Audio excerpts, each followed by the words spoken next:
আসসালামু আলাইকুম। কেমন আছেন আপনারা সবাই? আশা করছি সবাই অনেক বেশি ভালো আছেন। আলহামদুলিল্লাহ আমিও ভালো আছি। আজকে আবার একটা নতুন ভিডিও নিয়ে হাজির হয়েছি। আশা করছি ভিডিওটা আপনাদের কাছে ভালো লাগবে। আজকে ঘরে থাকা মাত্র কয়েকটা উপকরণে জামাই পিঠা বা ফুলঝুরি পিঠা তৈরি করেছি আর সেই ভিডিওটাই আপনাদের মাঝে শেয়ার করছি। একেবারে পারফেক্ট এই পিঠা তৈরি করে নিতে পারবেন আজকের ভিডিও দেখলেই। তো চলেন দেখে কীভাবে পিঠা তৈরি করেছি তার পুরো প্রস্তুত প্রণালী শেয়ার করি। এখানে চুলার উপর আমি আগে থেকে কড়াইয়ে তেল গরম বসিয়ে দিয়েছি।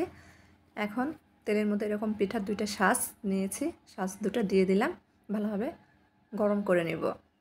ফুলঝুরি পিঠা তৈরি করার ক্ষেত্রে অবশ্যই শাঁস ভালোভাবে গরম করে নিতে হবে। এই পাশে গরম হতে থাক, আমরা এদিকে পিঠার জন্য ব্যাটার বা খামির তৈরি করে নেব।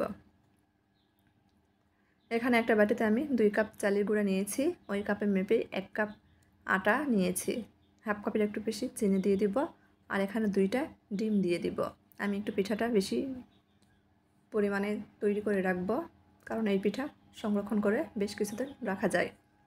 এখন হাত দিয়ে আটার সঙ্গে ডিমটা ভালোভাবে মাখিয়ে নিচ্ছি।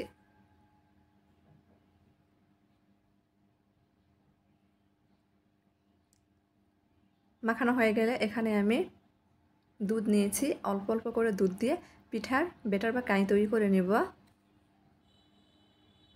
একেবারে সব দিয়ে দিব না, অল্প অল্প করে দিয়ে দিব। পিঠার এই কাইটা একটু ঘনই হয় থাকে।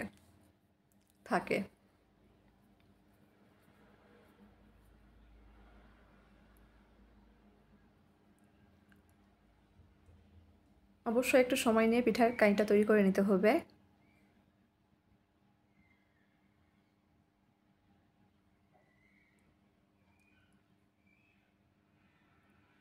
পিঠার কাই তৈরি করতে করতে আপনাদের একবার অনুরোধ করছি, যারা ভিডিও দেখবেন একটা লাইক দিয়ে পুরো ভিডিও দেখে নেওয়ার চেষ্টা করবেন।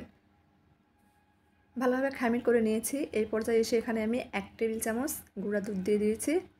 গুঁড়া দুধ দেওয়ার কারণে পিঠার স্বাদটা অনেকাংশে বেড়ে যাবে। আপনারা চাইলে এটা স্কিপ করতে পারেন। আবারও ভালোভাবে মিশিয়ে নিচ্ছি।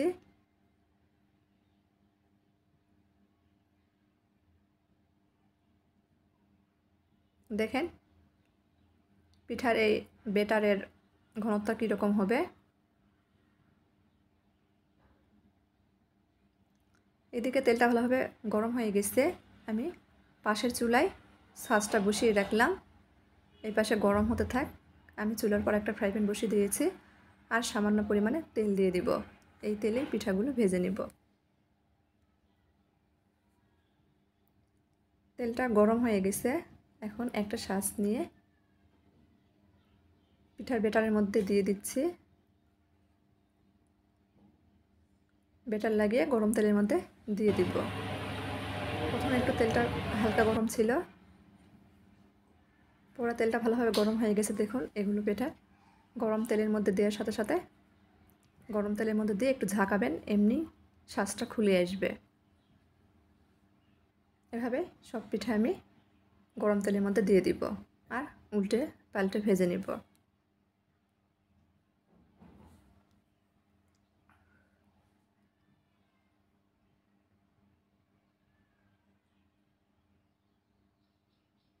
একটা হয়ে গেছে, উঠে নিব। পিঠা ভাজার ক্ষেত্রে অবশ্যই একটা জিনিস খেয়াল রাখবেন, চুলার আঁচটা লো হিটে করে রাখবেন। এতে করে পিঠাগুলো মুচমুচে হয়। আপনারা হয়তো খেয়াল করেছেন, আমি পাশের চুলায় শাঁস গরম করতে বসিয়ে রেখেছি। পিঠা বানানোর ক্ষেত্রে শাঁসটা অবশ্যই সবসময় গরম করতে হবে। একটা করে পিঠা গরম তেলে দেওয়ার পর শাঁসটা আবার গরম বসিয়ে দিতে হবে। মোট কথা শাঁসটা সবসময় গরম রাখতে হবে, তা নাহলে পিঠার ব্যাটার শাঁসের গায়ে লাগবে না।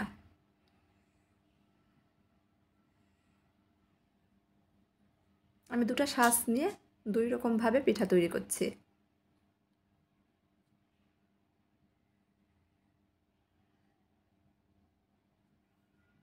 এই পাশে পিঠা ভেজে নিচ্ছি আর অপর চুলায় তেলের মধ্যে শাঁস গরম করে নিচ্ছি। চুলা আমি লো হিটে করে রেখেই পিঠাগুলো ভেজে নিচ্ছি। উল্টে পাল্টে বেশ সময় নিয়ে পিঠাগুলো ভেজে নেব।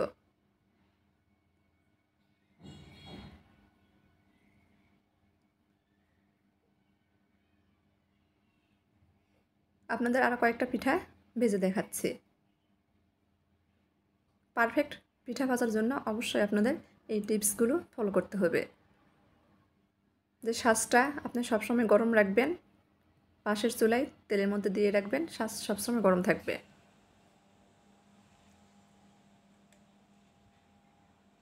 তো সব পিঠা ভেজে নেওয়া হয়ে গেছে, এখন আপনাদের পরিবেশন করে দেখাচ্ছি। দেখেন মাশাআল্লাহ পিঠাগুলো কত সুন্দর হয়েছে, একেবারে পারফেক্ট।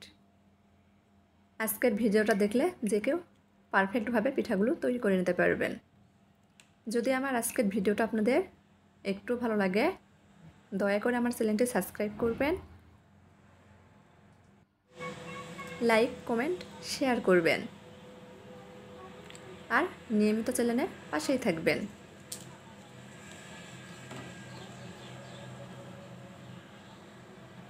একটা পিঠা আপনাদের ভেঙে দেখাচ্ছি, দেখেন কতটা পারফেক্ট হয়েছে, দেখে বোঝা যাচ্ছে তাই না? তো আজকের মতো এই পর্যন্তই।